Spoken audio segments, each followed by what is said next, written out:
you for tuning in to Morning Blend. I'm Michelle Russo, and I am joined today by Heather. Heather is the new chair of Social Entrepreneurship and Innovation at the Brown School at WashU.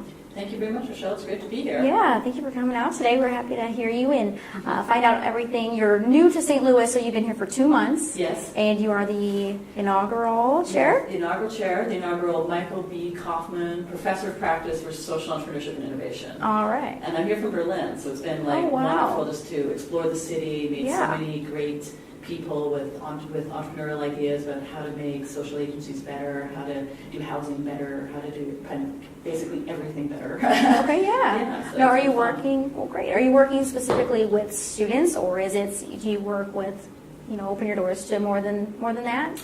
Well, we actually just kicked off on October 14th, the 2016-2017 Social Entrepreneurship and Innovation Competition. Oh, great. And this is a competition that's open to all members of the community who are interested in becoming change makers and creating businesses which allow them to solve problems in their communities. So we had 160 people at the kickoff, about half students and half from the community. Wow. And then last Friday, we invited them all to the business school, and we had another big meeting working on how to work on your idea and how to understand the assets that you have. Wow. Well, that's got to be great for the students involved because they are probably getting, advice and ideas from other members that can come out and be involved. So I'm sure they're kind of playing off each other in some ways. Yeah, absolutely. I think that all of us who are living here in St. Louis know that there's a lot of great agencies who are doing work, but there's definitely a big space for entrepreneurs and other change makers in it. We launched the contest this time under the subtitle, Impact, Income, and Intrapreneurship. Right? Because you don't need to go start a new nonprofit or you don't need to start a new business in order to make changes here in St. Louis. You can do that, from the place where you're already working or working together with one of the big agencies like Better Family Life or Grace Hill or Wyman or like TrailNet. There's all these great agencies in areas that you might want to be working, but rather than thinking, I have to do it all by myself, how can you work as an intrapreneur to bring your project to them and work with them on it, or how do you, as someone who works at one of those agencies, get a new project off the ground and bring that kind of entrepreneurial energy to an existing business. Amazing. Yeah. Great. It's really fun, and the students love the interaction with the community members. That's what I was going to say. And of course, the community members are happy to be able to draw on the research expertise of great undergraduates and graduates from the Olin School, and then of course, my students from the Brown School are all really well trained in evidence-based practice. So they can help people see, is what you're doing actually making a difference? Or is it just kind of activity, but with no clear goal? So we help people understand the impact that they're having in their communities. Wow, that's got to help streamline them in more ways than one. Not only is just an individual and, being the best that you can, but, business and branching out in those ways too, I'm sure. Well, there's so much exciting entrepreneurial energy in St. Louis, right? There is, yes.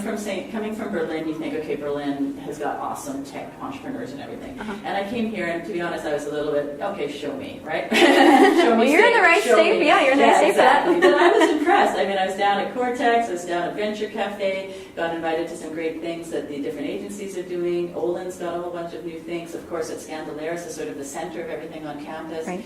They've been doing great programs for students and for faculty and also for community members since they were founded.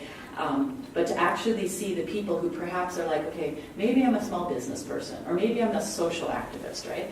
They don't identify with the word entrepreneur, right? But they're excited by the energy around Cortex and everything. But what we're trying to say is anybody can be part of this, right? And that we need to work together to solve some of these problems about housing, about transport access, around after-school programs for youth, around asset building for youth. All of these things have been seen as purely nonprofit, purely handled by large agencies, and I think there's a lot of space for so-called social entrepreneurs to work with these agencies, either beside them or inside them, to create more change and to use this great energy that's in St. Louis about entrepreneurship and new businesses to not just be making cool apps, which are fun, but to solve some serious problems. Right. Amazing. Yeah. So do you all have events, or how can you get the word out about this? Well, that's why we're here talking with you, Michelle. Yes. That's we're excited to talk to everybody who's interested in Business Cafe. We are, people know you can go to the Scandalaris website. If you put Scandalaris and Worcester, Washington University in St. Louis into Google, you're going to find everything. Same thing with the Brown School. We have another 3 sessions coming up in terms of the competition to make your MVP. The next one is on November 11th on the campus of Washington University. So put it in your calendar, and you're welcome to come even if you didn't come to the earlier session. After November 11th, there'll be another session on December 2nd and December 9th. These are all Friday afternoons. They run 1 till 5. And the registration forms, again, if you Google into Scandalaris, you'll find them. Or I'm sure we'll be able to put something up on the screen. Yeah, amazing. Well, I'm so glad. Amazed to hear all of that. I had no idea that there were such opportunities like that out there, but that's amazing. Royal Banks